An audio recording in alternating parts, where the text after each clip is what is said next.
बोलिए भागवत महापुराण की जय हो। आज से 7 दिन तक निरंतर इस भक्ति रूपी रस में डूब करके हम अपने जीवन को धन्य बनाएंगे। धन्य हैं हम सब, धन्य हैं आप लोग। इस कलियुग में हमें जन्म मिला। देखो पहले पहले कई लोगों के मुंह से हमने सुना कि धन्य है वो लोग जिन्होंने सत्य द्वापर त्रेता में जन्म लिया, लेकिन हमें तो लगता है सौभाग्यशाली तो हम लोग हैं, हम सभी को कलियुग में जन्म मिला। क्यों? क्योंकि कलौ केशव कीर्तनात्, इस कलियुग में केवल हरि के भजन से ही भगवान मिल जाएंगे। और इस दुनिया में, इस विश्व में जितने भी प्राणधारी जीव हैं वो सब धन्य हैं, क्योंकि उनका जन्म इस कलियुग में हुआ और इस युग में भगवान श्री राम जी का मंदिर निर्माण हो रहा है। और 2024 22 जनवरी भगवान अपने मंदिर में, अपने घर में, अपने गर्भगृह में प्रभु प्रवेश कर रहे हैं। बोलिए राम लला सरकार की जय हो। और हम सब इस राममय संसार में हैं। ये कलियुग नहीं, राम युग है। और कहते हैं जो भी भक्त इस राम युग में राम जी का भजन करता है, उनका स्मरण करता है, उनका कथा चरित्र श्रवण करता है, वो भगवान के चरण के प्रिय बन जाते हैं। इसलिए ये 7 दिन हम अपने जीवन में, जो हमें 7 दिन मिला है, इसको सदुपयोग करेंगे। मैंने सुना कि आप लोग सुबह से लेकर के, सुबह के 8 बजे से लेकर के हमारा इंतजार कर रहे थे। क्या ये बात सच है? सच है? पक्का? कैसा लग रहा था? गुस्सा तो नहीं आया? पहले इंतजार करवाया और टाइम पर उपस्थित नहीं हुए, किसी किसी को क्रोध भी आया होगा।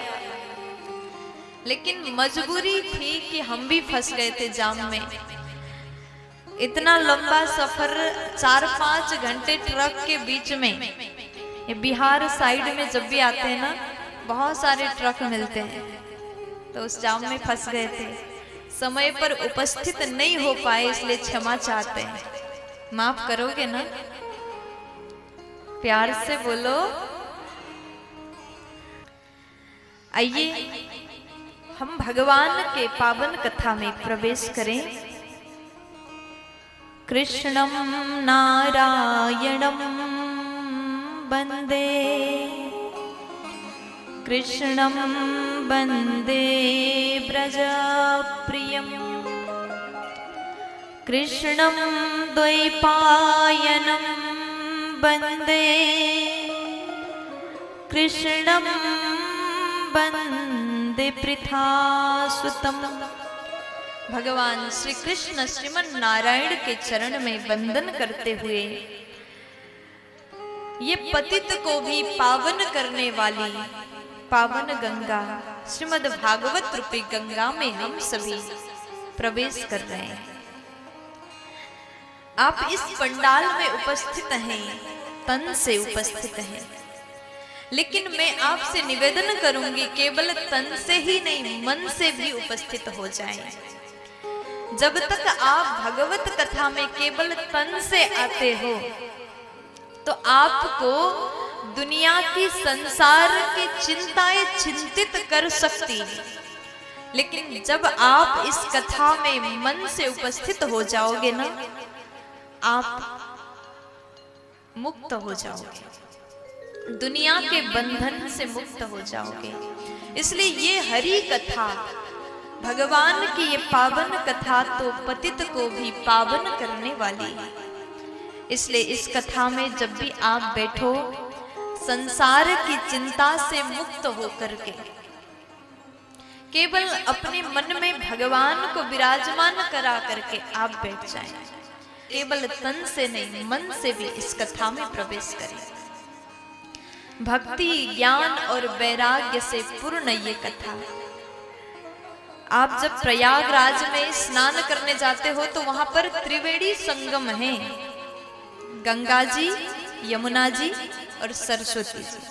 त्रिवेणी संगम में स्नान करके आप अपने शरीर के ताप को नाश करते हैं, अपने शारीरिक जो भी आपने पाप किया उसको आप नाश करते हैं।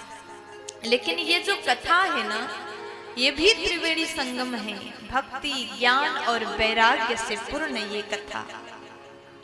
मनुष्य के अनंत जन्मों के पाप को मिटा करके जो भगवान से जोड़ दे, ऐसी त्रिवेणी संगम श्रीमद् भागवत रूपी कथा में हम सभी बड़े भाव से प्रवेश कर रहे हैं। सर्वप्रथम महात्म्य को सुनना, जानना अति आवश्यक है। क्यों? क्योंकि जाने बिनु ना होई परतीति, जाने बिनु ना होई परतीति, जाने बिनु ना होई परतीति, जाने बिनु ना होई परतीति, बिनु परतीति होई नहीं प्रीति, बिनु परतीति होई नहीं प्रीति, बिनु परतीति होई नहीं प्रीति, बिनु परतीति होई नहीं प्रीति। जाने बिनु ना होई परतीति, बिनु परतीति होई नहीं प्रीति। जब तक हम जानते नहीं तब तक प्रेम होना संभव है ही नहीं। देखो, आप किसी व्यक्ति से प्रेम तभी कर सकते हैं जब आप उसको पूर्णतः जानते हैं। उसके गुण को, उसके स्वभाव को जब तक आप जानते नहीं तब तक प्रेम करना संभव नहीं। किसी के सौंदर्य को देख करके प्रेम नहीं होता, थोड़ी देर के लिए अट्रैक्शन हो जाता है, लेकिन किसी व्यक्ति के सौंदर्य को देख करके प्रेम होना संभव नहीं। प्रेम कब होता है? जब हम गुण को जानते हैं, स्वभाव को जानते हैं, तभी प्रेम होना संभव है। इसलिए यहाँ पर कह दिया कि आइए आप लोग भागवत जी के गुण को जानिए, भगवान के महिमा को जानिए, क्योंकि 7 दिन हम किस लिए बैठे हैं? भगवान से प्रेम करने के लिए बैठे हैं। जब तक हम भगवान के बारे में नहीं जानेंगे तब तक प्रेम होना असंभव है। इसलिए सर्वप्रथम महात्म्य के रूप से भगवान के महिमा को सुन लीजिए।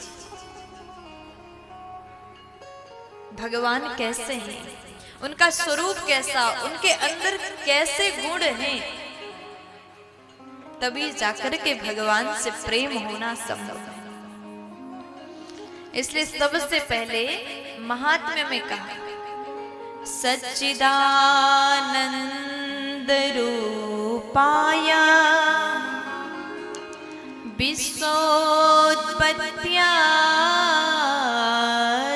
विश्वोत्पत्त्यादिहेतवे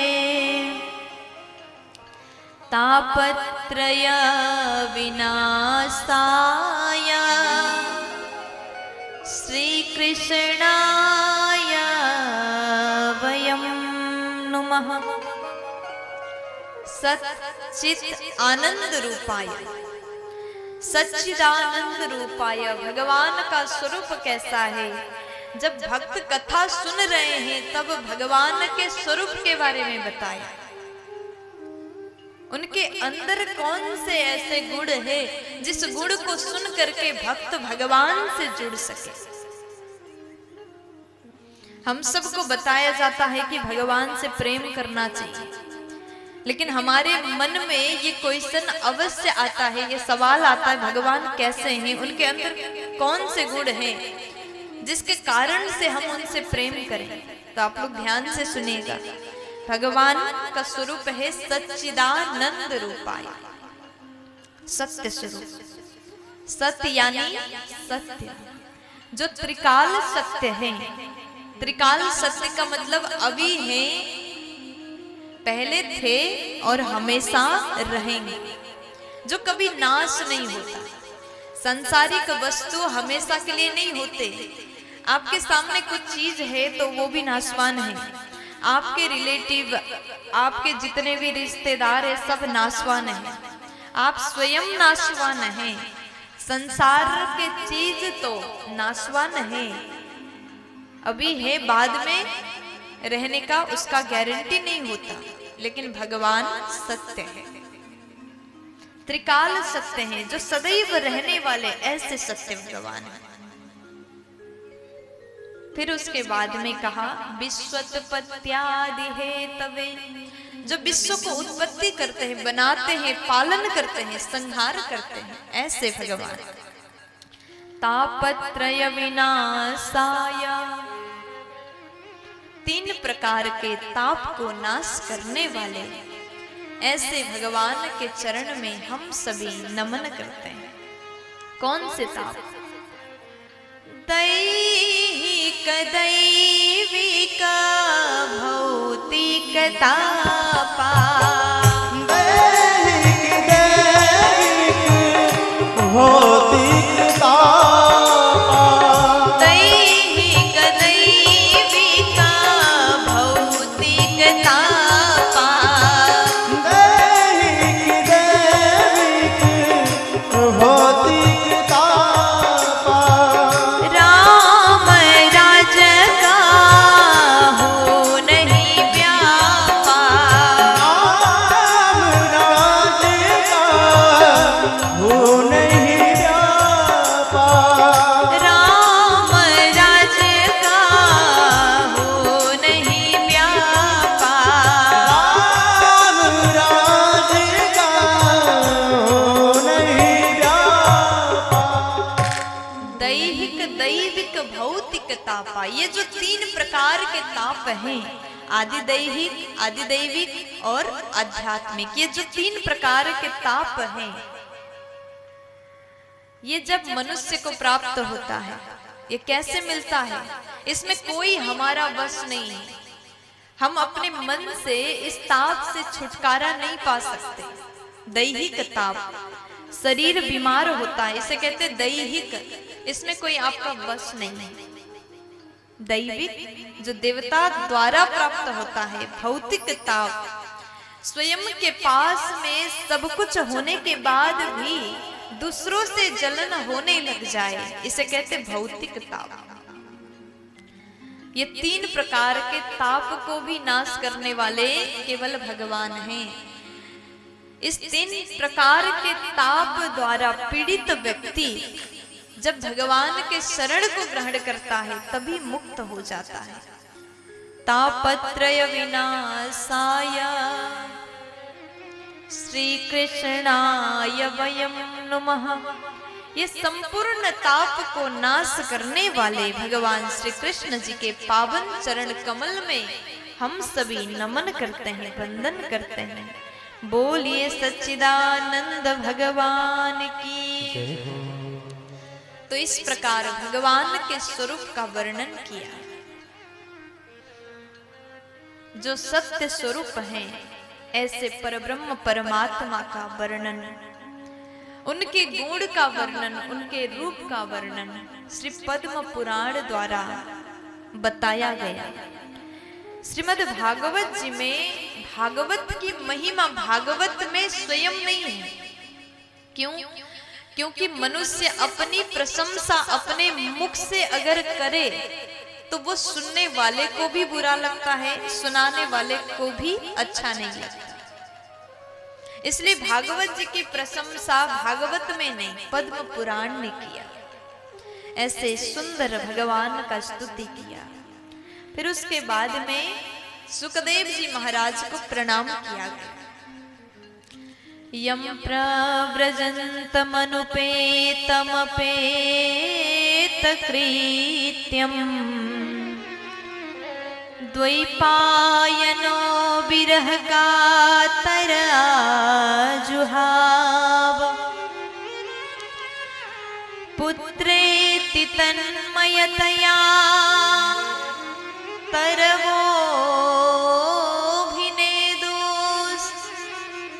तं सर्वभूतहृदयं मुनिमानतोऽस्मि। यम जो सुखदेव जी महाराज जन्म लेते ही प्रव्रजंत वन की ओर भाग रहे, दौड़ रहे हैं। सुखदेव जी महाराज कौन हैं?